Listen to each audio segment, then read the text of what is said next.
కూటమి ప్రభుత్వం అధికారంలోకి వచ్చిన తర్వాత వివిధ కారణాలతో వైసీపీ ఎమ్మెల్యేలపై కేసులు నమోదవుతున్నాయి. తాజాగా గుడివాడ మాజీ ఎమ్మెల్యే కొడాలి నానిపై కేసు నమోదైంది.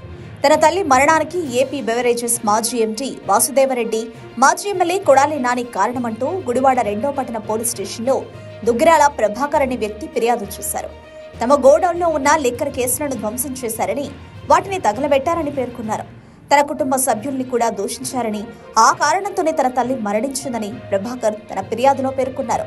దీంతో కొడాలి నాని సహా మరికొందరిపై కేసు నమోదైంది. కూటమి అధికారంలోకి వచ్చాక కేసులు ఎదుర్కొన్న వారిలో కొడాలి నాని 4వ మాజీ ఎమ్మెల్యే.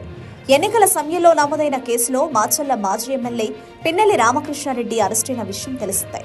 ఆయనను ఇటీవలే జగన్ నెల్లూరు జిల్లా జైలులో పరామర్శించారు.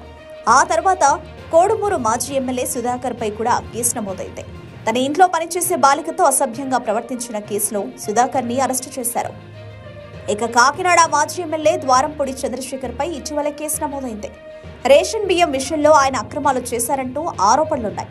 అయితే కేసు మాత్రం ఆక్రమణలు తొలగిస్తుంటే అడ్డుకున్నారనే కారణంతో నమోదైంది. తన అనుచరుడి బిల్డింగ్ ని పడగొడుతున్న క్రమంలో మాజీ ఎమ్మెల్యే ద్వారంపూడి అక్కడ హడావిడి చేశారు. దీంతో ఆయనపై పోలీసులు కేసు నమోదు చేశారు. ఈ క్రమంలో ఇప్పుడు కొడాలి నానిపై కేసు నమోదు కావడం తాజా అప్డేట్. కూటమి అధికారంలోకి వచ్చాక రాజకీయ కక్ష సాధింపులు మొదలయ్యాయంటూ ఆల్రెడీ ఆరోపణలు వినబడుతున్నాయి. మరోవైపు చట్టం తన పని తాను చేసుకుపోతుందంటూ అధికార పార్టీ అంటోంది. నెల రోజుల వ్యవధిలో ఏకంగా 4 మాజీ ఎమ్మెల్యేలపై కేసులు నమోదు కావడం, అందులో 2 ఆల్రెడీ జైలుకి పోవడం మాత్రం సంచలనంగా మారింది.